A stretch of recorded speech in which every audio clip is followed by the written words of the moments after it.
Assalamualaikum warahmatullahi wabarakatuh. Kembali lagi bersama saya Mega Bagus Selabang di Data Science Masterclass with R. Kali ini kita akan membahas tentang visualisasi data, melanjutkan materi sebelumnya, dan kita akan mulai mengeksplorasi bagaimana membuat visualisasi yang keren-keren di R. Tanpa berpanjang lebar, langsung saja kita bahas bersama-sama. Baik, sekarang saya sudah siapkan R Studio ya. Seperti biasa kita akan menggunakan library ggplot2. Di sini saya akan mengimpor library ggplot2 ya. Jadi seperti biasa ggplot2 kita run ya.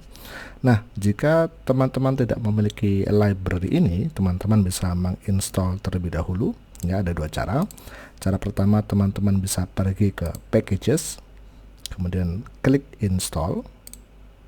Kemudian cukup ketikkan ggplot2. Oke, pastikan install dependencies, kemudian klik install ya. Nah, karena saya sudah punya, maka saya tidak perlu menginstall ulang ya. Atau teman-teman juga bisa melakukan cara seperti ini ya. Install, kemudian packages, ini sudah ada perintahnya di sini ya, install packages. Kemudian dalam tanda petik ketikkan saja library yang diinginkan. Nah, dalam hal ini adalah ggplot2. Ini saya kasih keterangan pagar sebagai tanda komentar. Oke. Nah, kemudian untuk pembelajaran kali ini kita akan gunakan dataset yang sudah ada di ggplot2 melalui sebuah library begitu ya. Kita sebut namanya adalah library ggplot2 movies. Nah, ini dia. Library ggplot2 movies. Oke, silahkan di-run. Kalau nanti teman-teman menjalankan perintah ini kemudian error, maka artinya di library di sini teman-teman belum memiliki ggplot2 movies. Pastikan install dulu ggplot2 movies, ketikkan di sini. Atau teman-teman juga bisa menggunakan perintah install.packages ggplot2 movies. Oke. Kemudian saya ingin membuat sebuah variabel ya, menyimpan data movies ke sebut saja dataku begitu ya. Ini bebas ya teman-teman, tidak harus dataku ya. Bisa menyimpan di data apapun namanya ya, sebut saja movies. Jadi otomatis movies ini kalau kita sudah load library ggplot2 movies, dia akan tahu, R Studio akan tahu bahwa ini maksudnya adalah ggplot2 movies ya. Oke, kita eksekusi. Nah, maka sekarang kita memiliki sebuah data frame dengan nama dataku. Kalau kita lihat datanya ya, kita memiliki beberapa kolom. Oke, ada title, judul film, kemudian ada tahun pembuatan, durasi ya, length ya, budget ya. Ini ada banyak data kosongnya. Tapi kalau kita intip ke bawah, ada beberapa film ya yang memang ada keterangan budgetnya ya. Tapi lebih banyak kosongnya. Oke, nanti silakan dicek. Kemudian rating ya, ratingnya berupa angka, votes ya. Ini mungkin sama dengan likes begitu ya, berapa banyak orang yang suka dan sebagainya. R1, R2, R3 ini mungkin barangkali saya kurang tahu, ini mungkin informasi rentang sesuatu begitu ya, dan sebagainya. Tapi pada dasarnya saya gunakan contoh ini karena ada banyak hal yang nanti bisa kita buat plotnya. Oke. Nah, kalau misalnya teman-teman mau mengecek sebuah data ya, ini sebagai review saja, kita bisa gunakan perintah misalnya str ya, dataku, maka nanti kita bisa tahu karakter per kolom. Jadi kolom title adalah karakter atau string ya, kemudian year adalah integer, durasi adalah integer dan sebagainya. Oke. Kalau misalnya kita mau tahu tipe dari sebuah variabel, ini adalah sebuah table dan dia adalah sebuah data frame. Oke. Baik. Sekarang kita akan langsung buat plot pertama ya. Kali ini kita akan bahas tentang histogram ya. Membuat histogram, saya sengaja buat tulis kapital di sini ya. Nah, sekarang seperti materi sebelumnya bahwa kita akan mulai layer per layer. Jadi lapis demi lapis ya. Jadi ggplot itu adalah sebuah plot di mana pada dasarnya dia dibuat lapis demi lapis ya. Kita akan langsung membuat layer pertama ya. Layer pertama masih ingat ya, yaitu adalah data. Membuat layer 1 sama dengan data. Sekaligus saja layer 2 itu adalah estetik. Oke ya. Jadi pertama perintahnya adalah ggplot. Kemudian kita bisa ketikkan datanya adalah apa. Datanya teman-teman bisa pilih ya, mau dataku, mau movies, sama aja sebenarnya ya. Atau teman-teman punya data sendiri silahkan ya. Jadi bebas ya. Di sini saya ingin menunjukkan saya menggunakan dataku. Oke. Nah dari dataku ini, oke, estetikanya ya, estetikanya yang nanti akan saya gunakan hanya X saja. Kenapa hanya X? Karena kita ingin membuat histogram, di mana histogram ini adalah diagram batang yang menunjukkan satu tipe data. Oke ya, X sama dengan rating. Oke, seperti ini. Saya eksekusi. Oke, sekarang kita sudah punya sebuah layer data dan layer estetika. Belum ada geometrinya, belum ada plot-plotnya dan sebagainya. Nah, sebagai tips ya, atau sebenarnya sebenarnya ada sebuah cheat sheet ya, sebuah contekan ggplot apa saja yang bisa kita buat ya. Ketikkan saja ggplot2 cheat sheet ya. Kemudian nanti pergilah ke halaman resmi dari RStudio ya. Ini dia. Oke. Nah, kemudian di sini kita bisa download ya. Filenya bisa kita download ya dalam format PDF. Oke. Nah, ini saya buka yang ini misalnya. Nah, di sini teman-teman bisa melihat ada banyak perintah-perintah yang sebenarnya sudah disiapkan oleh ggplot2 ya, dimana di sini ada banyak sekali ya. Jadi tidak perlu dihafalkan teman-teman ya, tidak perlu dihafalkan karena ini bukan ujian ya. Dalam dunia nyata programming itu membebaskan kita untuk bisa mengeksplor ya. Jadi bahkan para programmer hebat pun juga kalau kesulitan juga akan carinya di Google ya dan sebagainya. Nah, di sini tadi kita akan mulai menggunakan bagaimana membuat plot untuk saya zoom ya, untuk satu variabel, di mana kita nanti akan belajar mengilustrasikan bagaimana membuat sebuah histogram ya. Nah, di sini histogram nanti bentuknya seperti ini. Oke. Nah, di sini sudah disiapkan C adalah ini ya, jadi sebuah ggplot di mana kita menyiapkan datanya, kemudian kita menyiapkan estetiknya.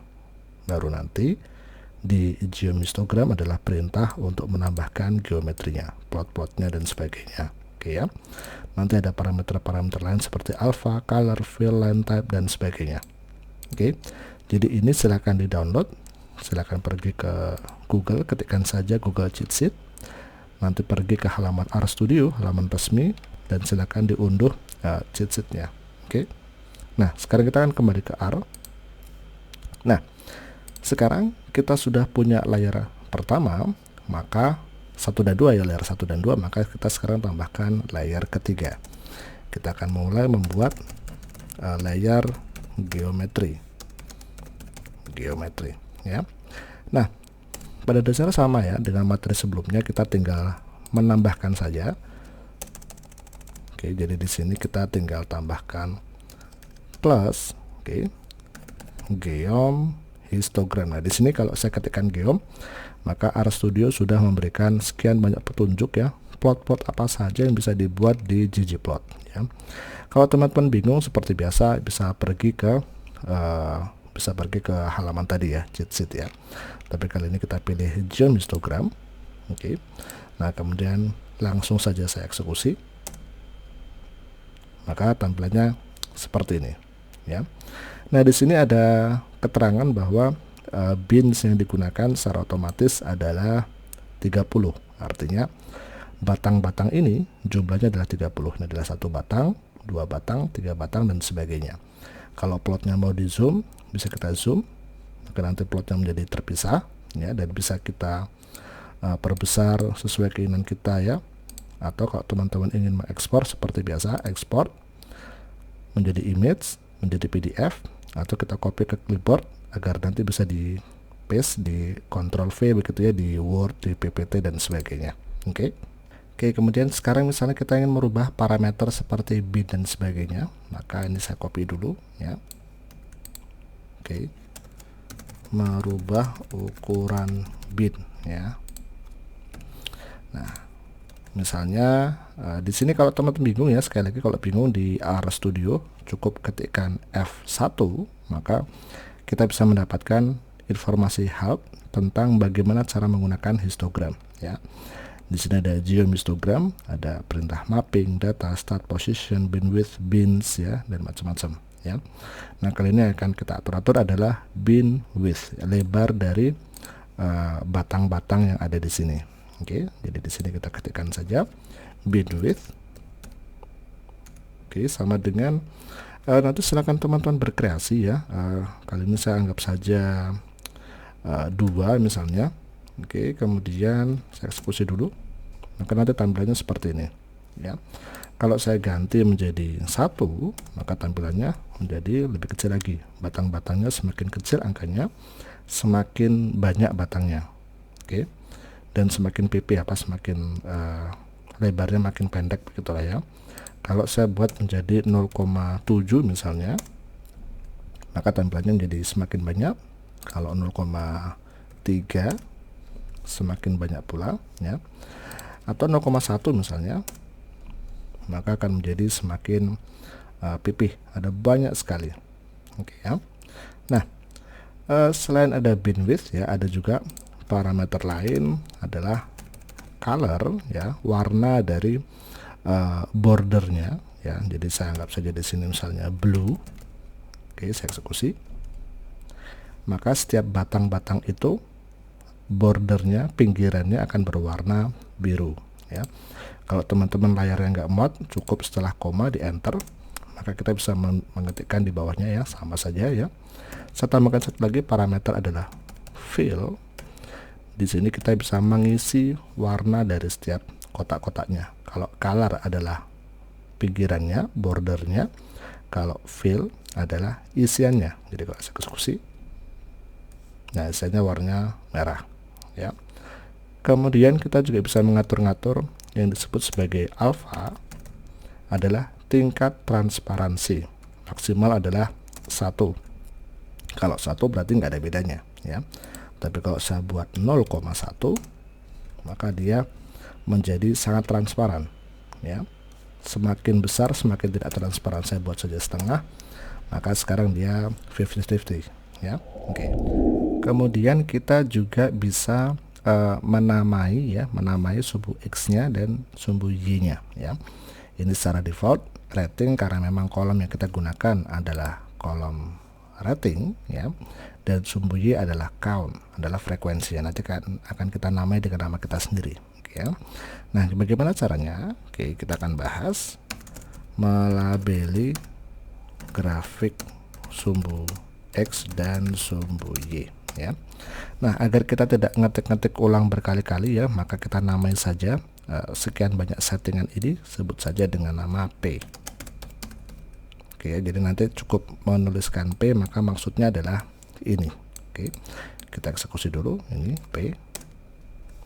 Oke, kemudian sekarang untuk menamainya, maka P tambah ya, perintah untuk menamai sumbu X kita sebut sebagai XLab ya, rating film misalnya. Perintah untuk menambah sumbu Y sama dengan YLab, sebut saja frekuensi.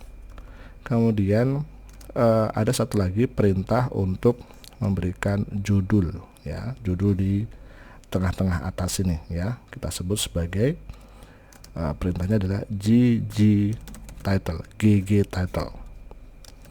Sebut saja plot saya eksekusi. Oke. Maka sekarang jadi seperti ini ya. Kalau kita zoom ya, maka besar kecilnya judulnya nanti menyesuaikan dari plot kita ya. Oke, di sini ini tidak terlalu rapi ya. Jadi kalau pas nanti gambarnya bagus begitu ya. Oke, seperti ini ya.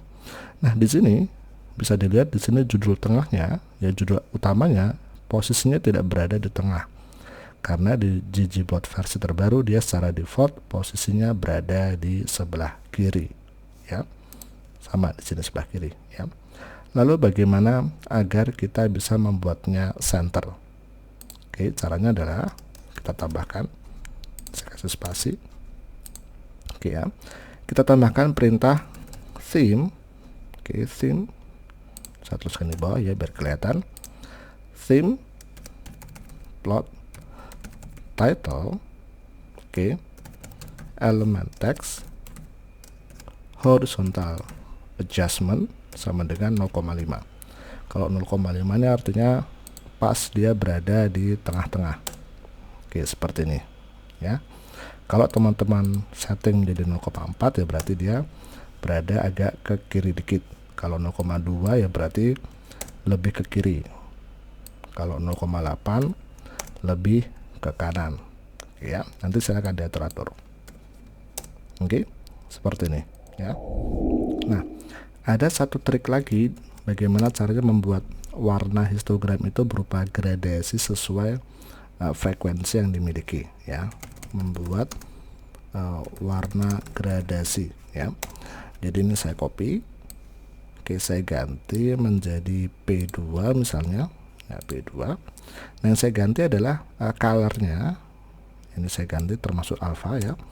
Ada sebuah perintah yang adalah estetika. Jadi di dalam estetika ggplot, nah histogram, geom histogramnya juga punya estetika ya, jadi pewarnaan khusus untuk histogramnya. Nah, kali ini saya tuliskan adalah fill sama dengan titik-titik count titik-titik. Oke, seperti ini ya. Kemudian ini saya eksekusi P2. Nah, sekarang tinggal P2 sama seperti ini. Saya copy paste. Hanya masalah sumbu X, sumbu Y, dan sumbu utama ya. Saya eksekusi, maka sekarang warnanya menjadi gradasi. Kalau saya zoom ya, maka semakin muda warna birunya, artinya datanya semakin tinggi ya, jadi ini menunjukkan semakin banyak frekuensinya ya. Ya walaupun sebenarnya histogram juga semakin tinggi semakin banyak frekuensi, cuman ini adalah salah satu cara bagaimana kita bisa membuat warnanya gradasi. Oke ya. Nah, itu tadi ya, kita sudah belajar bagaimana membuat histogram ya melalui ggplot 2. Di video-video selanjutnya tentunya saya akan tunjukkan bagaimana membuat plot-plot jenis lain yang tidak kalah menarik ya. Tetap semangat untuk belajar bersama saya. Sampai jumpa lagi. Wassalamualaikum warahmatullahi wabarakatuh.